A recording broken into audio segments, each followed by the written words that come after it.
Hello and welcome to episode 11 of the Meelas, an Abu Dhabi wargaming podcast.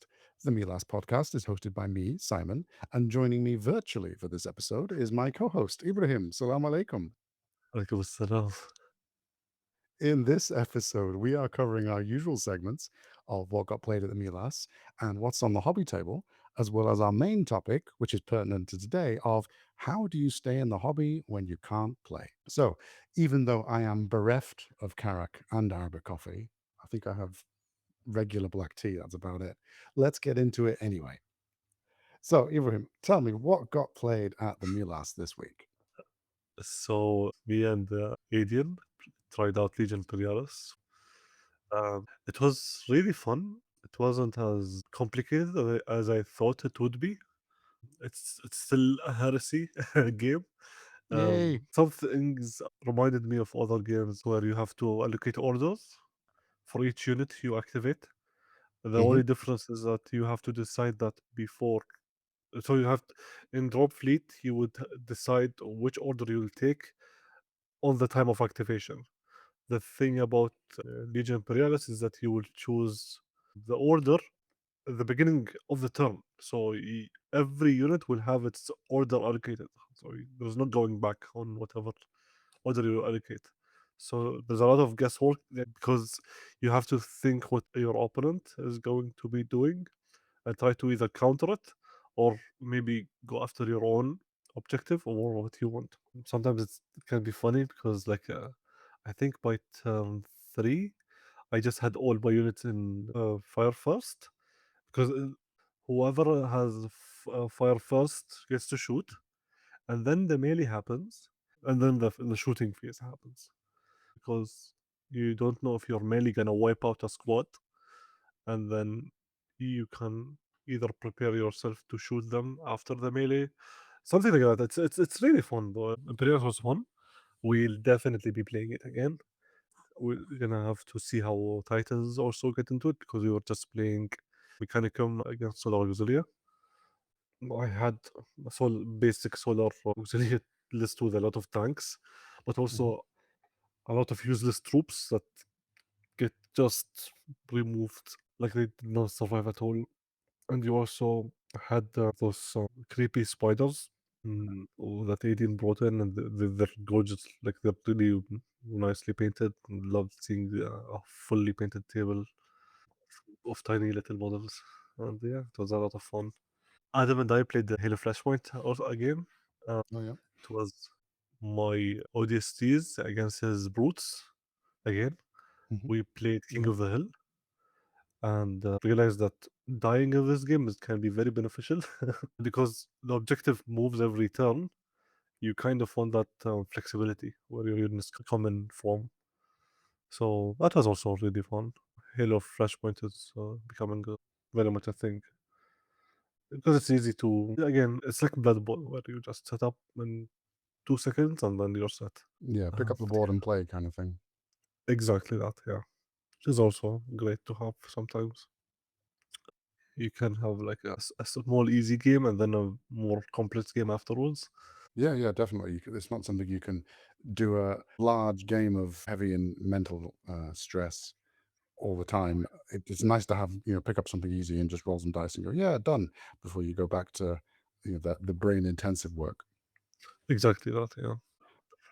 So Legions Imperialis sounds still a little bit like Epic 40K that I used to play back in the Mm. 90s. In terms of the orders that you'd reveal, you would advance somebody and then somebody else would accidentally have shot and you'd be like, whoops, I've just walked straight into the shooting unit that I thought was E- going to charge or something. And you're like, well, dear. yeah, exactly that. Yeah, that's how it went. And yeah, I know that little surprise aspect of it.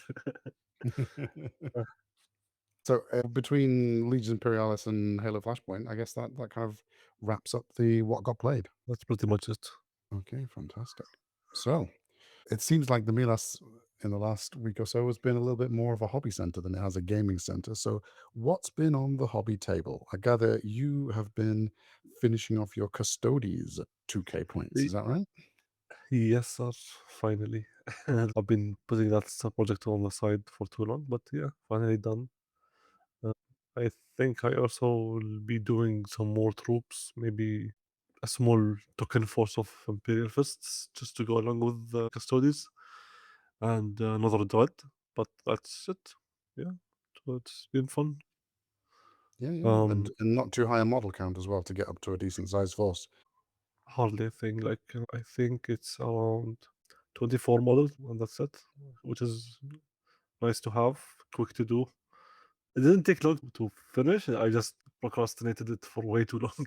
That's it. But yeah, it's finally done. They look nice. I did the 12 spears and dreadnought in one session. I mean, in one session, it was like 30 minutes. So it's really fast to do. And this is kind of my approach now for most bigger games, board games. Standard that's still acceptable, but doesn't take forever.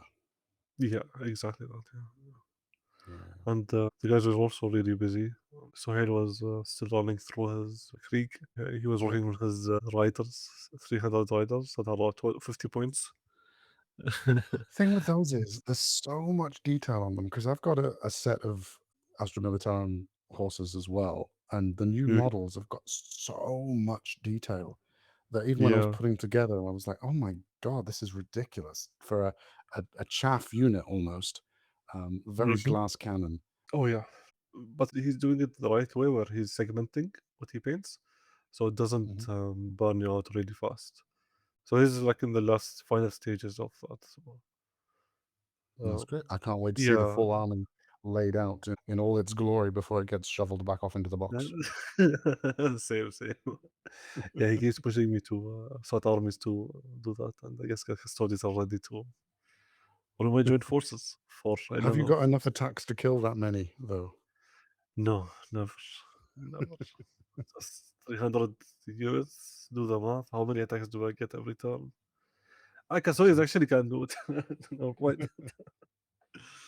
Levi was working on his Thousand Sons. I want to say Rhino or Vindicar or something. That's I So barely saw it.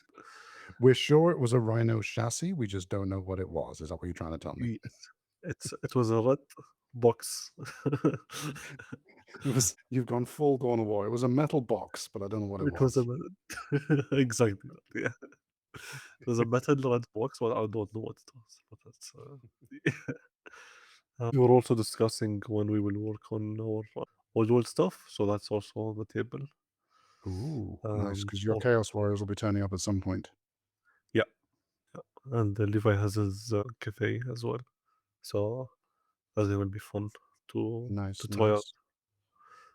I'll get to talk about Old World later, but that's going to come into my main topic, I think. Ah, yeah, yeah, nice. Uh, spoilers. Adam was trying to also finish up his Iron Hands.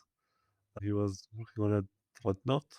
That Yes, he was was working on that before I was flying out. He was trying to make it look like it was part of his force, still without being too far away, but also without making it look like an Iron Warrior. mm, yeah.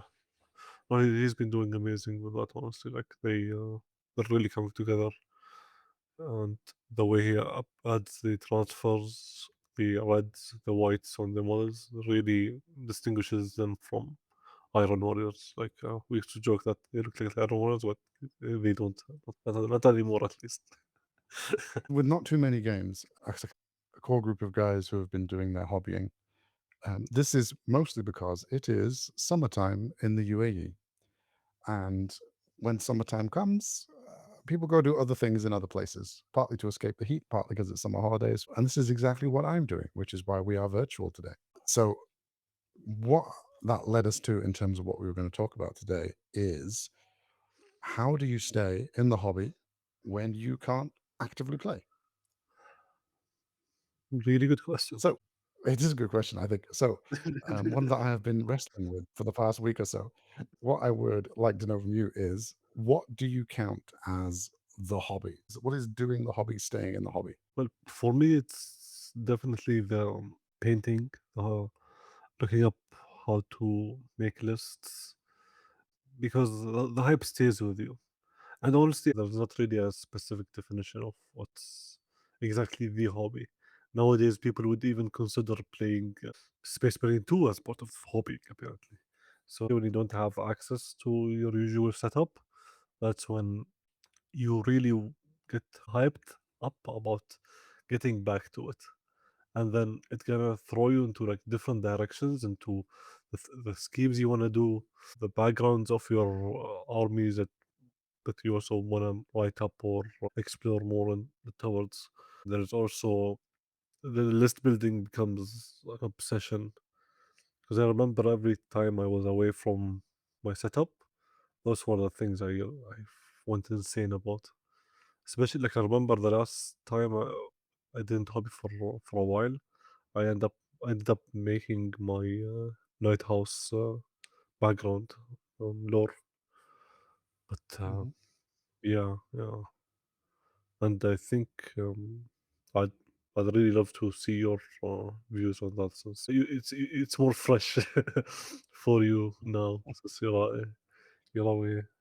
What has been your anchor to the hobby? So for me, I wasn't able to get painting or modeling brought with me because I wouldn't have a space for that, like a desk area to settle down with the right light, etc. So the actual building, painting, etc., was not on my list of things I could do. As I'm on holiday with the family, there's not a lot of time to, for example, read. So it's not like a case of bringing a book either to a Black Library this or a Warhammer that. So what I have been doing mostly is there's list building. So I've been like looking at my Lamenters for second edition, third edition, Liber Badab, that kind of look, and just what have I got? How could I tweak it? What could I, mix and match here?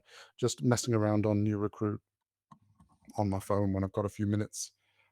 Then also looking at other lists for other games. So you were talking about Old World. So I was looking through Bretonians, both straight out of Mhm. their like army box, which actually looks like a good little force out straight out the army box, and also High Elves, because their army box has got basically no unit that I like, which is Oof. really unhelpful. Like I don't like the Illyrian Reavers, I don't like the Sky Cutter, I don't like Loven Sea Guards, and I'm thinking, yeah, I need to get a different force that's that kind of size of that 6-ish 100-point starter box set.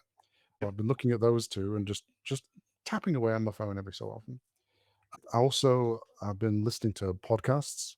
It's like Arbeit Rien or Heresy Hammer, these kind of guys. When I've got that opportunity, either like at night or when there's nothing going on for a bit, I can just put my earbuds in and just listen to some chat. And also, I've been planning future campaigns. I've been looking at what we might do for second or even Barab to just like get things rolling and start to put little narrative threads together that you can end up then waiting for the result of a game and then saying, "Oh, okay, then this happened. So this is the next type of game that you can play." Because Me. sometimes the narrative emerges just from random battles, whereas sometimes you can need a little, like a very slight framework to just encourage the battles to tell a story in the first place. So these are the kind of things I've been doing in kind of my spare moments to keep still engaged. Obviously, looking on Instagram, seeing people's paint jobs and Reddit and such, and seeing things that are inspiring me for the Eldar I want to paint. All these people's blood angels that look amazing, other Lamenters forces that look great. Just kind of keeping in touch without actively doing anything. Do you write down the things you want to do later, or do you just go based on vibes, like especially on the things that you want to do? So for like future painting projects, it just means that my Insta and my Reddit has a lot of saved posts. So I just we'll get back to them at some point when I've got the time when I get home, and we'll start going through them to say, okay, this is that particular shade I wanted to copy. This is a particular kit bash I thought was cool. This is a style of unit that I thought was good. These kind of things is what I'll end up returning to. Notes, not really, but a couple of little notes for campaigns. It's mostly in the brain rather than on pieces of paper, except for new Yeah, recruit, which can just be edited whenever we like. yeah. Whenever you do open new recruit and see that list you worked on while you were away, and then you remember that the campaign you wanted to do and maybe the structure of it. That's something I'm really looking forward to because that for me changes my priority list of things to do. And if you're gonna do campaigns for second, that's gonna be fun. Love to have a game master Yeah, I think doing the game master stuff. I think for just picking up a second edition, it's a case of setting the framework by putting together a world or a starting point for the first battle, and then you see what happens, and they can inform the missions or the objectives of the next game, or even they can inform the army compositions of the next game as well. So these are the kind of things that But that kind of mhm, campaign can do for you. Um, nice. but yeah, it's having that space to think about it while doing other things, is kind of what's going on for me. Nice. And has your surroundings like abroad contributed to anything to your hobby, like brainstorming sessions? um, I think these the kind of sessions could have been done anywhere. I don't think that being on holiday or being away from the community necessarily helps, but sometimes it's just having that space, not surrounded by a whole load of other hobby-based distractions that you can suddenly let your mind, explore without being bombarded by everything else around you, which is sometimes nice. Yeah, I think that's a really nice thing about this hobby in general is that you can always have it with you wherever you go. Yeah, I think there's a number of things that travel well, and thanks to New Recruit, list building travels really, really well now. Painting models doesn't travel because you need to bring so much stuff. Modeling can do. You've got your knife and your glue and a box of sprues. Like, yeah, you can build and model. Reading does because you can just grab a book like normal. You, Podcasts are podcasts. You can listen to them yeah, whenever, wherever. for me, whenever I'm abroad or away from the in-person hobbying aspect of our hobby, sometimes it gives me that clarity of what I really want to do, rather than having everything in front of me and then either procrastinating it away or starting a new project. When I go abroad, it becomes like just one focus for the whole duration of me not being around. That's usually what happens. I don't know why. Like if I'm thinking about, for example, doing case nights or case warriors or whatever. That's for the whole time I'm away. That's all I think about. Like, and that's where I'll be doing the list building, the researching the rules, doing reading the lore, seeing how they could work in different games. Would you say it's the same, or how do you, or is it not really? For me, I don't think my brain works that way. My brain flits around and focuses on a subject for a little bit, then moves on to another subject, and sometimes goes back to the original one, um, whether I'm surrounded by the hobby or not. It helps me focus because, for instance, now I can't think about like what am I doing for my Eldar because I haven't painted them yet. I haven't put them together yet. So they're there, they're waiting. There's not much I can like expand on them other than start to paint and model. Whereas for the next project, there's more time to do the research. There's more time to look into whether it's the law, whether it's other people's paint schemes and things like that, that it allows a little bit more prep, which means that you don't go off like half cocked for the next thing you buy because you've Yeah, spent so much time going, no, this is actually the thing I want, rather than, oh, shiny, let's get that. And then later on go, yeah, did I really want that? yeah. That's so small. I sense That's that one may have touched home somewhere. yeah, definitely did. Yeah. Like if we know anything about the Milas and anything about Ibrahim, it's that there are how many projects where you're like, this will be amazing, and then you start it and go, maybe, but oh, this over here is amazing. Sometimes it happens that it will either be my new passion, something I really enjoy to do, or I learn that okay, this is maybe not for me. Like now doing horde armies, I'll be very selective about it rather than just picking up any horde army. Like I did with the second edition orcs. Yeah, doing 40 models for 500 points was not the plan. Like I could do 100 models over. a week if I'm driven about it. But I can also not do even two models of an army, even though I like the concept of. That's kind of how my brain approaches everything. Starting new armies. Oof, my favorite topic. But I mean, we know you love to start new armies, but we all love to start new armies because there's always the opportunity for a new paint scheme, a new technique, a new adaptation mhm, of lore, a new play style, different types of models to paint. There's so many different reasons to start a new army.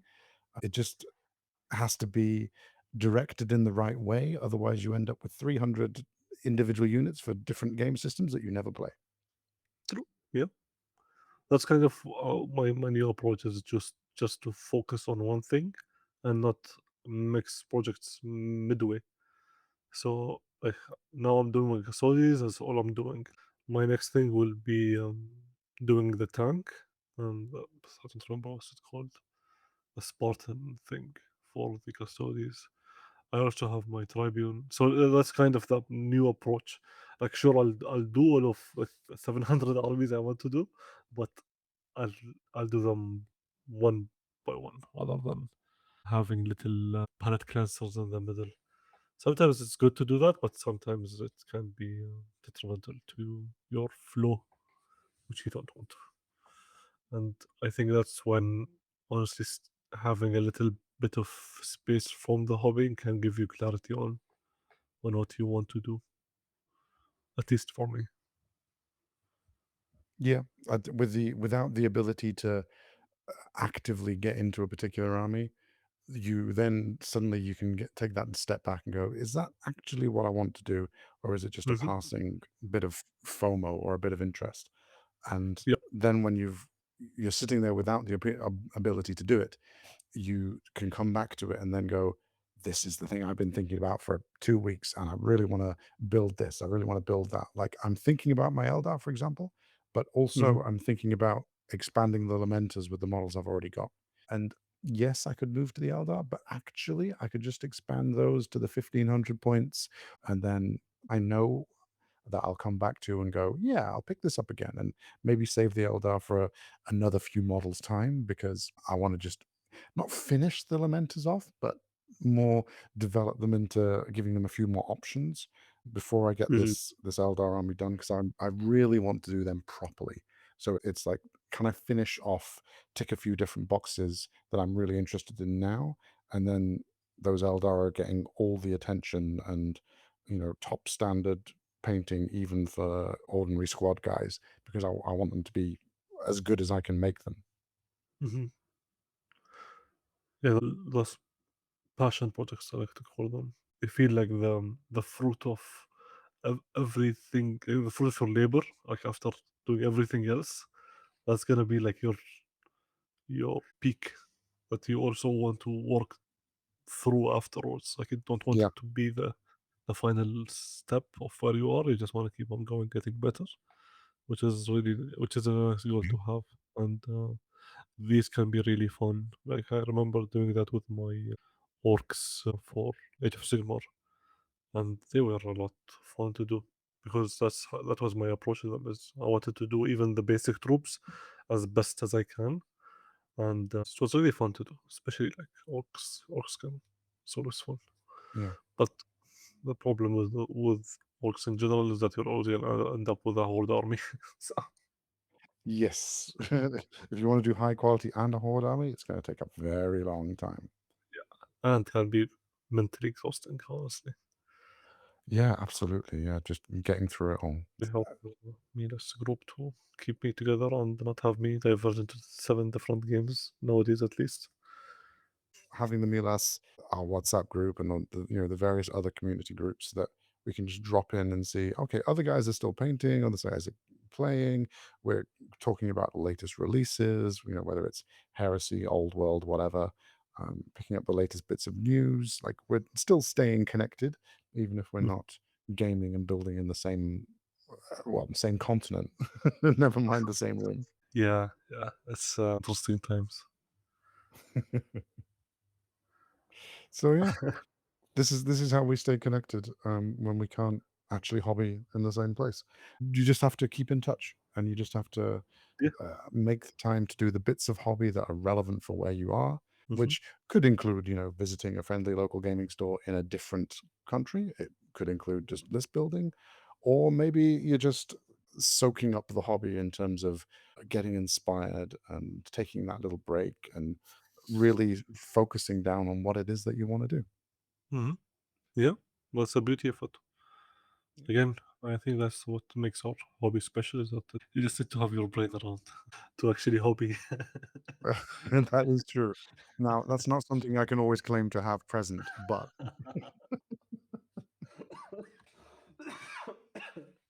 Chaos Dwarves will be finished at some point for Blood Bowl.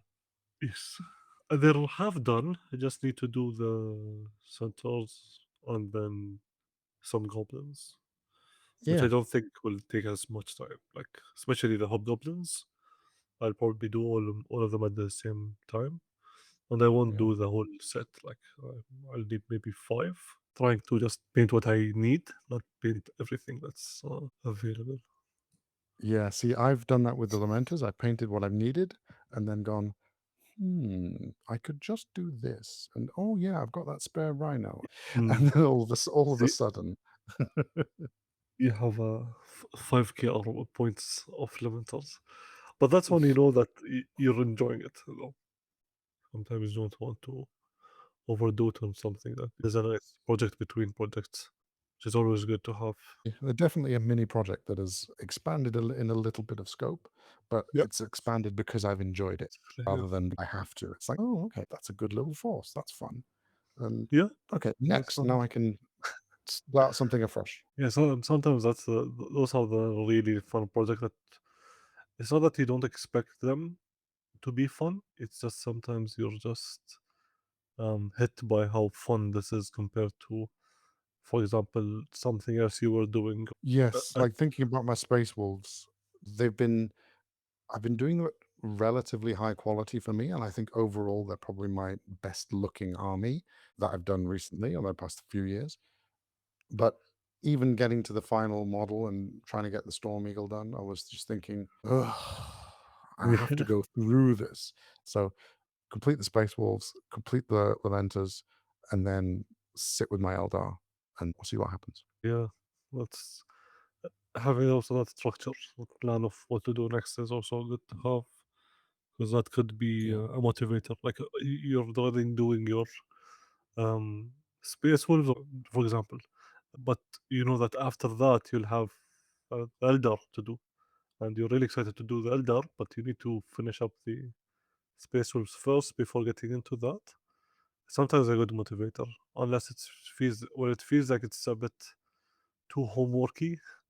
That's when that's when you want the palette cancel in the middle, which is the Lamenters. To-do list really helps. I'm going to do Yeah, this, then this, then this. And even if you break it down into the actual units of the army and say, I'll do this unit first, then this unit, then this unit, because otherwise you'll do the fun things and the quick things first and then leave the worst things till the end. Um, yeah, and yeah, make that little Excel sheet, make that little Google Keep set of bullet points to do this, then this, then this, and try and roughly stick to it. Don't, it's not written in stone. it's a nice guide to have around, and honestly, that's one of the fun things to do because they help you structure your plan, and sometimes being away from the hobby can give you clarity. I think. Amazing. Have we got any other advice for hobbying when you can't hobby? I'm not one to give advice. So what you should do when you can't hop it, you should stay connected with the community. You should Mhm. follow our Instagram page, ad.wargaming. Definitely. And every time we repost somebody, which is be somebody from the Milas, you should follow them as well. And Yes. get inspired by all the various hobby things we do. And they'll give you ideas, even if it's ideas of what you don't want to do. You should Yeah. definitely follow us that way. Yes. Yes. You should definitely follow us blindlessly into the dark. We are the way. Oh, are we sounding like a cult? No, more to. It's not a cult, we don't have T-shirts yet. So, I think we can probably say that that wraps it up for the virtual Me Last podcast this week. If you've got this far, which is gonna be shorter than most weeks, please do like us and get a please do like us? No. Please like us. I just need to be needed. I just want validation. Okay, let's try that again. Excuse me. If you've got this far, please do like and subscribe on whatever platform you're on, be that Spotify, Apple Podcasts, YouTube, wherever. Do, as I just said, follow us on our Instagram page, ad.wargaming, and we look forward to seeing you there. And we look forward to seeing you next time, which will probably be another virtual podcast, and we'll see what that topic ends up being. So, Ibrahim, thank you very much for your time, Thank you, Simon. and we'll see you next on episode 12 of the Milas podcast. Inshallah. And don't forget to start new armies. Perfection.